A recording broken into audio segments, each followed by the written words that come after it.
Stock markets ముందు బుల్ను ఎందుకు నిలుపుతారో తెలుసా? తెలుసుకుందాం.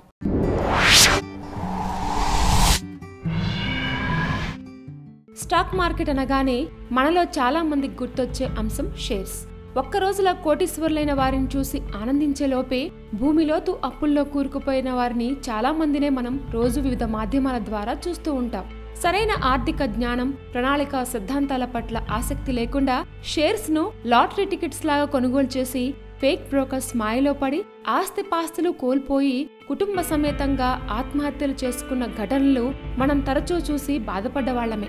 నిజానికి స్టాక్ మార్కెట్ అనేది ప్రపంచ దేశాలన్నింటిలో ఉండే వాణిజ్య వ్యవస్థకు ఆరో ప్రాణం లాంటిది.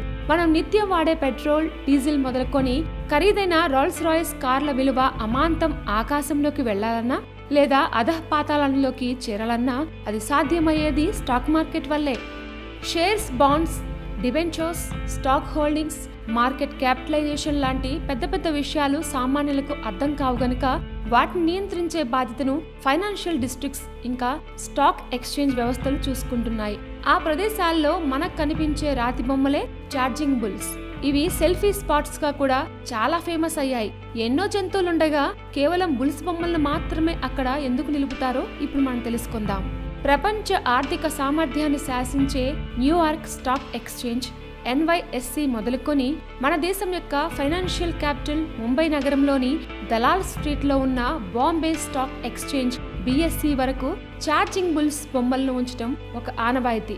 దీనికి ఆద్యమయ్యారు అక్కడి మదుపర్లు, స్టాక్ బ్రోకర్స్. నిలకడగా లాభాల బాటలో తమ వ్యాపారం వృద్ధి చెందాలని, వారికి నైతిక స్థైర్యం కలగాలన్న వారి ఆలోచనకున్న సజీవ రూపమే ఛార్జింగ్ బుల్ను నిలపడం వెనుకున్న సిద్ధాంతం.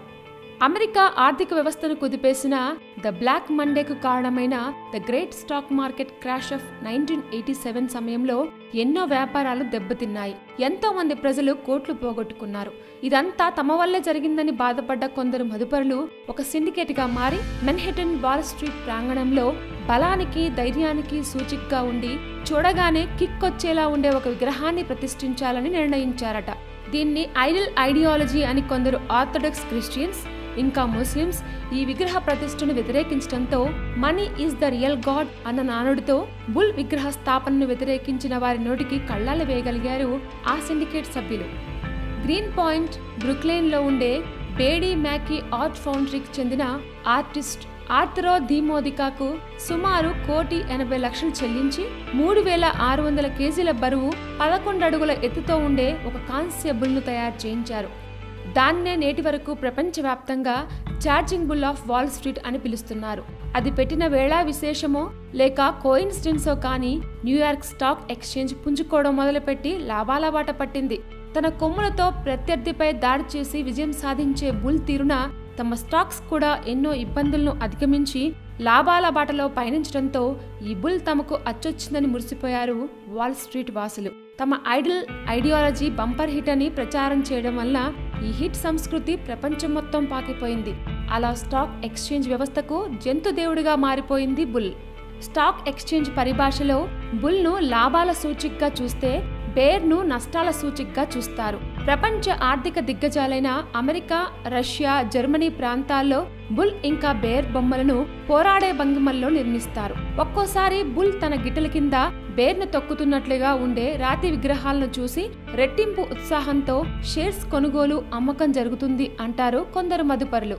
ఆధునిక పోకడలను ఆపాదించుకొని జెట్ స్పీడ్ తో దూసుకుపోతున్న ఈ ఆధునిక యుగంలో దీన్ని ఒక మూఢనమ్మకం అని కొట్టిపారేసేవారు ఎంతో మంది పెద్దలు ఇంకా మీడియా జైంట్స్. తమ సెంటిమెంట్ ను అవహేళన చేయొద్దని కొందరు బ్రోకర్స్ విశ్వ మీడియాపై విరుచుకుపడ్డ సందర్భాలు ఉన్నాయి. నేటి లండన్ స్టాక్ ఎక్స్చేంజ్ గా పిలుచుకునే జొనాథన్ కాఫీ హౌస్ లో 1696లోనే ఇలాంటి ప్రక్రియకు వ్యూహరచన జరిగినా కూడా చివరకు అమెరికన్స్ దాన్ని నిజం చేసి చూపారని మనం అర్థం చేసుకోవచ్చు. సో అది సంగతి.